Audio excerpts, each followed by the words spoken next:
Hello everyone, and welcome to my General Hospital official channel. I hope everyone is having a wonderful day. Before we begin, please hit the subscribe button and give this video a thumbs up. The silence in the penthouse was a physical presence, thick and heavy, broken only by the faint, rhythmic ticking of the baccarat crystal clock on the mantelpiece. It was a sound Britt Westbourne had come to despise, a metronome counting down the seconds of a life that felt increasingly like a gilded cage. She stood by the floor-to-ceiling window, her silhouette a stark contrast against the glittering panorama of Port Charles at night. The city lights twinkled, indifferent to the storm raging within her. Behind her, the delicate china cup in her hand trembled, a tiny, betraying chime against its saucer. She set it down on a nearby console table, the click unnaturally loud in the stillness. She had to do this. The secret, once a tiny, manageable pebble she carried in her pocket, had grown into a boulder, crushing her from the inside out. It had festered during the long, lonely nights when Jason was away on business, and it had screamed at her during the rare, quiet moments she spent with the little boy who called her mom. Her son. Dalton. The child with Jason Morgan's icy blue eyes and a smile that could, on its best days, thaw the perpetual frost around Britt's heart. But today, that smile felt like an accusation. She heard the soft click of the front door and turned. Jason walked in, his movements efficient, his expression unreadable as ever. The black leather jacket, the dark jeans, the aura of controlled danger, it was all part of the uniform, the identity he had reclaimed. He was Jason Morgan, enforcer, fixer, a man of few words and lethal actions. The man she had married for safety, for stability, for a name that would protect her from her mother's legacy and the world's judgment. Britt, he said by way of greeting, his voice a low rumble. Jason. Her own voice sounded thin, reedy. We need to talk.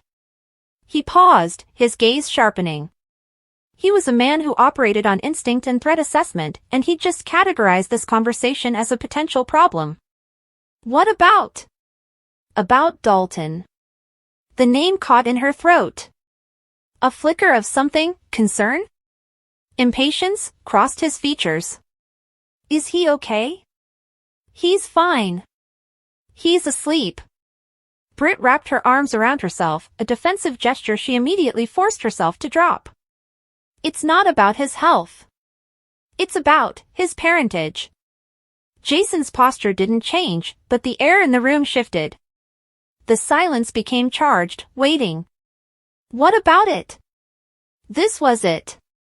The point of no return. She had rehearsed this moment 1,000 times in her head, finding a dozen different ways to soften the blow, to ease into the truth. But now, faced with his impassive stare, all her carefully constructed phrases evaporated, leaving only the ugly, unvarnished core of the matter. He's not yours, Jason. The words hung in the air, simple, declarative, and utterly devastating. For a long moment, Jason said nothing. He just looked at her, his blue eyes chips of ice, processing the information with a terrifying calm.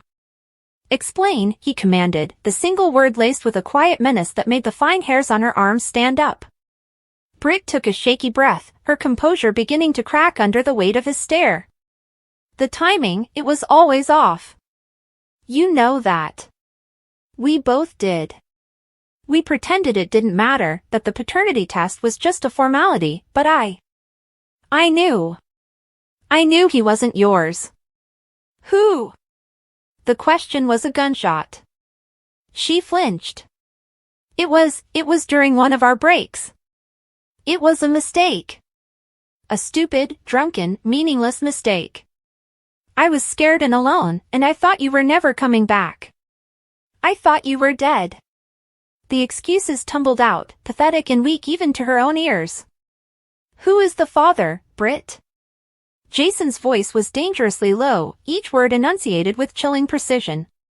Tears welled in her eyes, blurring the sharp lines of his face. She couldn't say it. Saying his name would make it real in a way it had never been before. It would shatter the fragile world she had built, a world where she was Mrs. Jason Morgan, mother to his son, a respectable woman with a powerful, if dangerous, husband. Tell me. Jason took a step forward, and the space between them seemed to shrink, charged with a volatile energy. Just then, the soft chime of the elevator announced another arrival.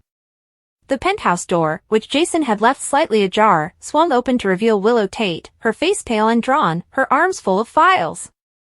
She was dropping off some paperwork for Jason from Carly. She took in the scene, Britt's tear-streaked face, Jason's rigid, furious posture, and froze, her eyes wide with alarm. "Jason? Britt? Is everything okay?" Willow asked, her voice hesitant. Jason didn't even look at her. His gaze was locked on Britt. "Willow, leave," he said, his tone brooking no argument. But Willow, driven by an innate sense of compassion and a growing dread, took a tentative step inside. "Britt, what's wrong?" It was the presence of a witness, the intrusion of an outsider into their private hell, that finally broke Britt's last vestige of control. The dam holding back her tears and her terror shattered. A sob ripped from her throat, raw and painful. "I'm sorry," she choked out, her body trembling violently. "I'm so sorry, Jason." "It was Chase." "John." "It was Chase." The name landed in the room with the force of a bomb. Willow gasped, her hand flying to her mouth. "Chase? My Chase?" But the explosion was yet to come. For as Britt confessed, her anguished eyes, blinded by tears, swept past Jason and Willow and landed on a new figure who had just appeared in the doorway. Harrison Chase had come to see Jason, to follow up on a lead regarding a case they were tangentially working on together. He had heard the raised voices, the raw emotion, and had hesitated, not wanting to intrude. But now, he stood frozen on the threshold, his own name echoing in the sudden, dead silence. His face, usually so open and kind, was a mask of confusion, his gaze darting from Britt's devastated form to Jason's thunderous expression. What's going on?" Chase asked, his voice unsteady. And then, from the hallway behind Chase, another figure emerged. Dr. Lucas Jones, having just finished a long shift at General Hospital, was on his way to his own apartment down the hall. He'd seen the gathering crowd and the tense postures, his doctor's instincts kicking in. But it was the sight of his friend, Britt, in such obvious, profound distress that made him stop. The scene was a perfect, terrible tableau, Britt, shattered. Jason, a volcano of contained rage. Willow, horrified. Chase, bewildered. And Lucas, a concerned bystander about to become an unwilling witness to a cataclysm. Britt, her vision swimming, saw Lucas's familiar, friendly face. In her hysterical state, it was just another person she had lied to, another person she was about to lose. The confession, once started, was a torrent she could not stop. It was no longer just for Jason. It was for everyone in this room, for the entire world that she had deceived. "It was one night," she wailed, her voice rising to a hysterical pitch, her body shaking so hard she had to grasp the back of a nearby armchair for support. "Just one stupid night. I never thought. I never meant for this to happen. I was so scared when I found out I was pregnant. I knew Jason was back, and I knew what it would mean if the baby wasn't his. So I lied. I lied to everyone. I lied to you, Jason. I lied to my son. I lied to all of Port Charles." Her breath hitched, a ragged, painful sound. She looked directly at Chase, her expression one of pure, unadulterated agony. "I'm sorry, Chase. I'm so sorry. I never told you. I couldn't." Chase's face went ashen. He took an involuntary step back, his mind clearly reeling, trying to process the impossible. "Told me what, Britt? What are you saying?" Britt opened her mouth, but no sound came out. She was hyperventilating, the weight of her secret finally, completely, crushing her. Her knees buckled. Lucas rushed forward, his medical training overriding his shock, and caught her just before she hit the floor, guiding her gently into the armchair. "Britt, breathe," Lucas said in a low, calm voice, his hands on her shoulders. "Just try to breathe." But Britt was beyond calming. The truth was out, and with its release came a tidal wave of grief and regret so powerful it was consuming her.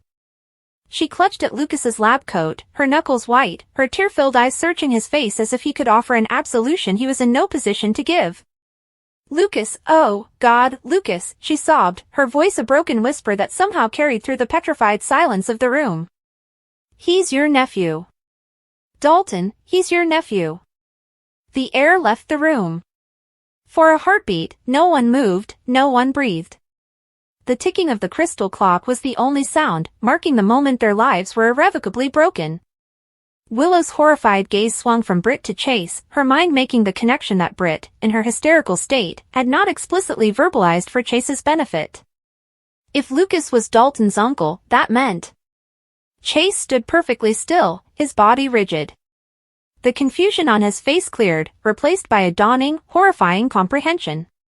His eyes, wide with disbelief, locked onto Britt. The pieces snapped into place with a brutal, logical finality. Lucas's nephew. His son. The child he had held, played with, smiled at, never knowing. "No," Chase whispered, the word a puff of air, a denial of reality itself. "No, that's not. Britt?" It was the sound of his voice, so full of wounded betrayal, that finally broke through the last of Britt's defenses. She looked up at him, her face a mess of tears and mascara, her regal composure entirely gone, replaced by the raw, broken woman beneath.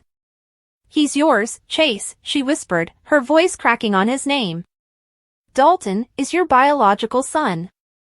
And then, Harrison Chase did something no one in the room had ever seen him do. The strong, principled police officer, the man who always fought for what was right, simply broke. His knees gave way. He didn't collapse dramatically, but he stumbled back a step, his hand slapping against the doorjamb to keep himself upright. The color drained completely from his face, leaving him a ghost of himself. His eyes, fixed on Britt, were pools of utter devastation. The silence that followed was deeper and more profound than any that had come before. It was a silence of aftermath, of ruins. Jason Morgan had not moved an inch since Britt's final confession. He was a statue carved from fury and ice. The news that the child he had believed to be his son, the child he had protected, provided for, and had begun to form a bond with, was not his, was a betrayal of the highest order. It struck at the very core of his identity, a man for whom loyalty was everything. His jaw was clenched so tight a muscle ticked violently. He looked from Britt, sobbing in the chair, to Chase, who looked as if he'd been shot through the heart. The dynamic in the room had been atomized. The husband, the wife, the real father, a twisted, painful triangle forged in a single, devastating revelation. Willow found her voice first, a soft, horrified murmur. "Oh, my God." "Chase," she moved towards him, her instinct to comfort the man she had once loved, the man who was now clearly in the grip of a seismic shock. But Chase didn't seem to see her. He was lost in a vortex of his own thoughts, his mind racing through the past 2 years. The pregnancy. The birth. All the times he'd been in the same room as Dalton, playing with him, making him laugh, feeling an inexplicable, warm pull towards the little boy. He had chalked it up to his general fondness for children, to his friendship with Britt. Now, he understood it was something far deeper, far more primal. It was a biological imperative, a father's love, silently screaming to be acknowledged. Lucas, still kneeling beside Britt, looked up, his own face a picture of stunned empathy. He looked at Chase, his friend and colleague, and then back at the weeping woman in his care. "Britt," he said softly, his doctor's voice firm but gentle. "You need to calm down. You're going to make yourself sick." But Britt was inconsolable. The tears were not just of regret, but of a profound, soul-crushing grief. She was mourning the life she had built, the trust she had shattered, the relationship with Jason that was now certainly over. But more than that, she was mourning the years of lies she had told her own child. She was mourning the fact that Chase had missed 2 years of his son's life, the first steps, the first words, the countless small, precious moments that could never be reclaimed. "I'm sorry," she kept repeating, a broken mantra. "I'm so sorry. I was scared. I was so scared." "Scared of what, Britt?" Jason's voice cut through her sobs, cold and sharp as a scalpel. It was the first time he had spoken since her final confession. She looked up at him, flinching at the naked fury in his eyes. "Of you," she whispered, the truth finally laid bare. "Of what you would do. Of losing everything. Of being alone. I thought if you believed he was yours, we would be a family. We would be safe." "Safe?" Jason repeated, the word a curse. "You built a life on a lie. You used my name, my protection, for a child that wasn't mine. You think that's safety? That's a prison, Britt. For you. For him. For everyone in this goddamn room." His words were lacerating, and they found their mark. Britt curled in on herself, fresh sobs racking her body. Chose finally found his voice, though it was rough and strained. "All this time," he said, his eyes never leaving Britt. "All this time, you knew. You knew he was mine, and you said nothing. You let me be a stranger to my own son. I didn't know how to tell you." Britt cried, desperation clawing at her throat. "What was I supposed to say, Chase? Hey, remember that one night stand we both agreed was a mistake? Well, here's your son. Your life was a mess. You were with Willow, then you weren't, then you were shot. It never felt like the right time." "The right time?" Chase's voice rose, a rare flash of anger breaking through his shock. "The right time was when you found out you were pregnant. There is no right time for something like this, Britt. You stole 2 years from me. 2 years I can never get back." His anguish was palpable, a raw, open wound in the middle of the luxurious penthouse. He thought of the small, blonde-haired boy with his own smile. His son. A child he had unknowingly watched grow from a distance. The love he felt for Wiley, the son he had raised as his own with Willow, had been a conscious, chosen love. This was an instinct, a sudden, fierce, and terrifying protectiveness that had been ignited in an instant. It was accompanied by a grief so sharp it was a physical pain in his chest. Willow watched him, her heart breaking for him. She knew that look. She had seen it on Michael's face when he fought for Wiley. It was the look of a parent realizing their child had been kept from them. She took another step towards him. "Chase!" He held up a hand, stopping her. He couldn't handle comfort right now. He needed answers. He needed to process. He needed to see his son. "Where is he?" Chase asked, his voice low and urgent. "He's asleep," Lucas answered for Britt, who was crying too hard to speak. "In his nursery."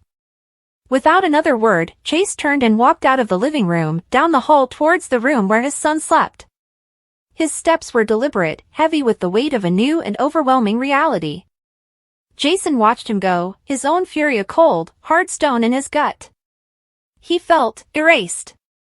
The paternal connection he had forged, however tentative, had been severed in an instant.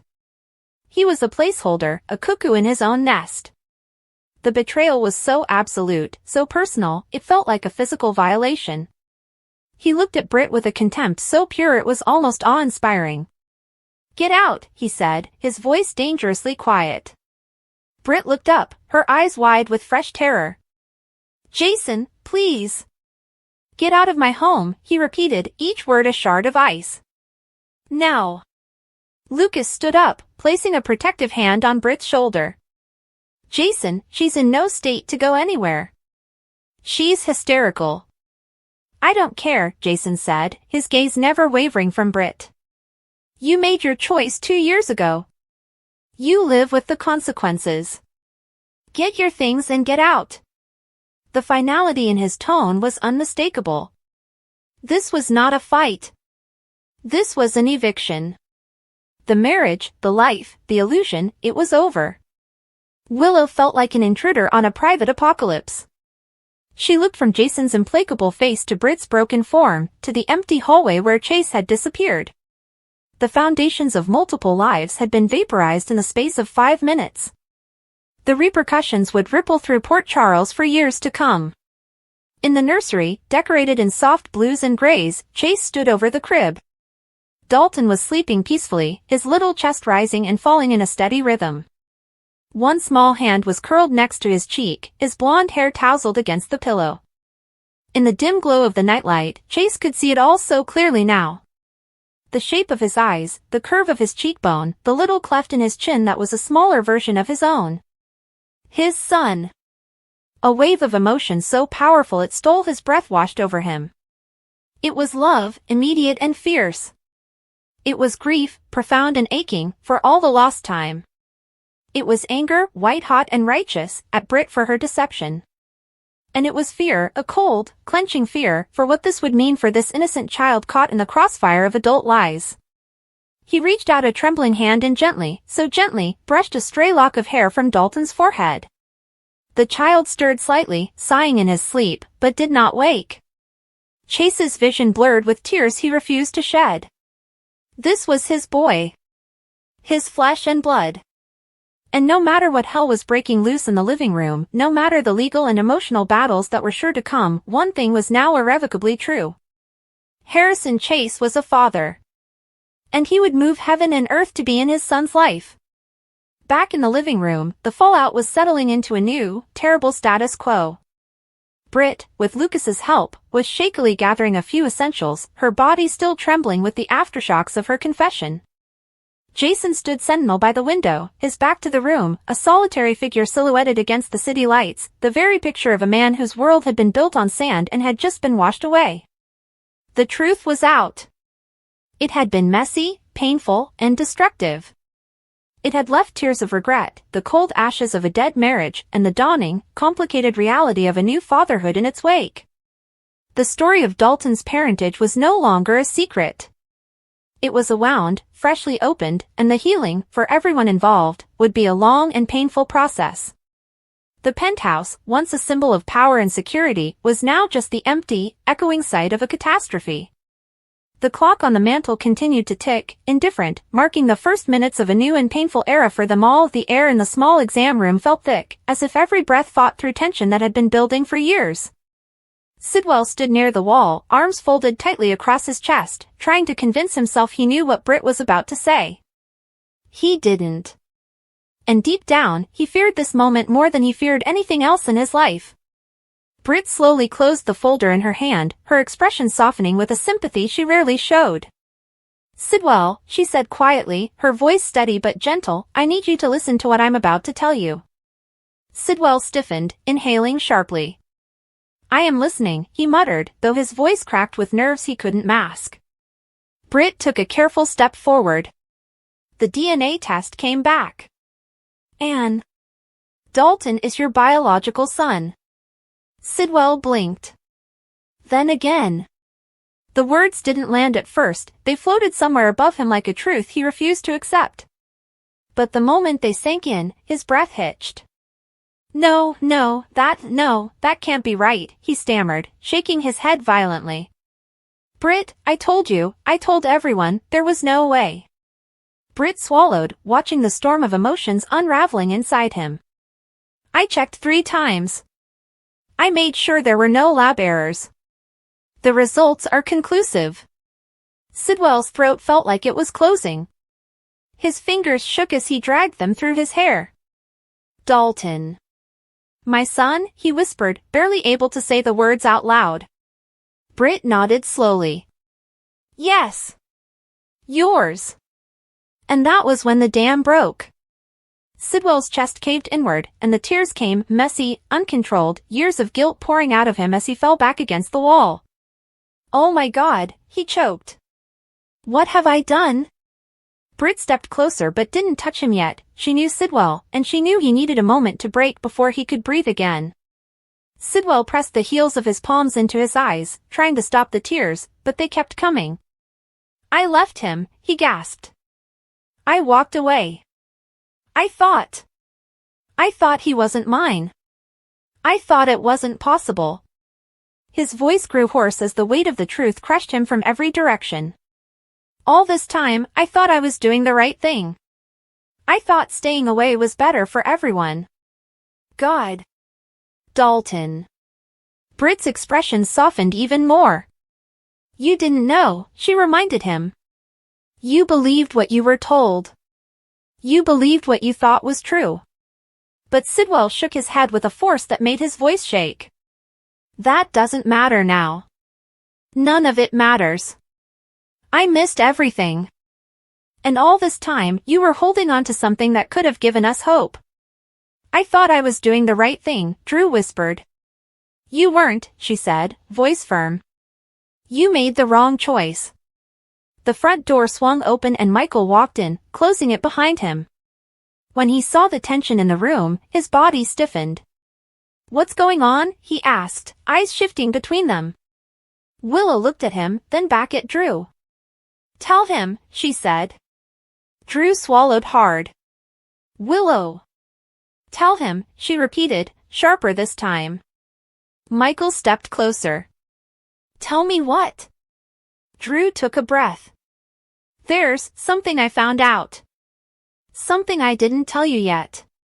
About the case. Michael's entire expression froze, and Willow watched the frustration rise in him like a tide. You kept something from me? He asked quietly. Drew nodded once. Michael clenched his jaw. How long have you known? A few weeks. Are you kidding me? Michael barked. Weeks? Drew, what the hell were you thinking? Willow stepped between them. Michael, I know you're angry. Aren't you? He snapped. Willow met his gaze. I am. But yelling isn't going to fix this. Michael let out a bitter laugh. No, but it might make me feel better.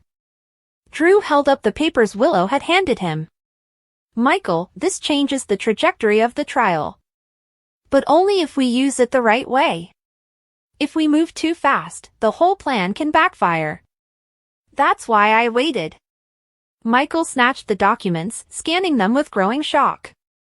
You should have told me. I know, Drew said quietly. No, Michael said. You don't know. Because if you knew, you wouldn't have kept it to yourself while my entire life is on the line.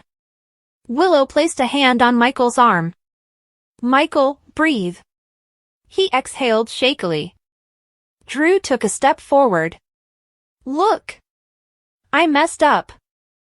I should have been honest from the beginning. But I'm telling you now because it's time to use it. Michael stared at him. You waited until the morning of the trial? It's better late than never, Drew said. Michael shook his head. Not when my future hangs in the balance. Willow tightened her grip on his arm. We need to think clearly. No one else is going to do it for us. Drew nodded. She's right. Look, I'm prepared to tell the judge everything. To explain why I waited. To take whatever consequences come my way. Michael stared at him. You think that's going to fix it? No, Drew admitted. But it might help. Willow moved to stand between them. This isn't the time for fighting. We need a plan. Michael gave her a long look. You're calmer than I expected. She exhaled. I already lost it. I already slapped him. Her voice cracked slightly. But now we have to think about you. Michael's face softened for a moment. Are you okay? No, she whispered honestly. But I'm here. And that's what matters. He pulled her into a brief embrace, rubbing her back gently before turning to Drew. All right. Tell me everything. No more secrets. Drew nodded. You'll get it all. I promise. They moved into the living room, tension following like shadows. Willow sat close to Michael, her hand gripping his as Drew explained the entire chain of events, what he'd learned, how he found out, who was involved, and how the truth could shift the entire case in court. Willow watched Michael's reactions, every moment of realization etched in the tightening of his jaw and the narrowing of his eyes. When Drew finished, Michael leaned back. This is huge. I know, Drew said. And you sat on it. I know, Drew repeated, closing his eyes for a second. Willow rubbed Michael's hand. So what do we do now? Michael looked at her, then at Drew. We take this to the judge. Immediately. Drew nodded. That was my plan. Michael rose from the couch. Fine. Let's go. Willow stood too. I'm coming with you. Michael hesitated. Willow, you don't have to. Yes, she said softly. I do. Drew watched them quietly. I'll meet you both outside. Once he was gone, Michael turned to Willow. I'm sorry you had to deal with this alone. Willow brushed her fingers along his cheek. I'm not alone. Michael kissed her forehead softly. We're going to get through this. She nodded, squeezing his hand. Yes. We are. As they walked toward the door, Willow took a deep breath. The slap, the anger, the betrayal, it still burned.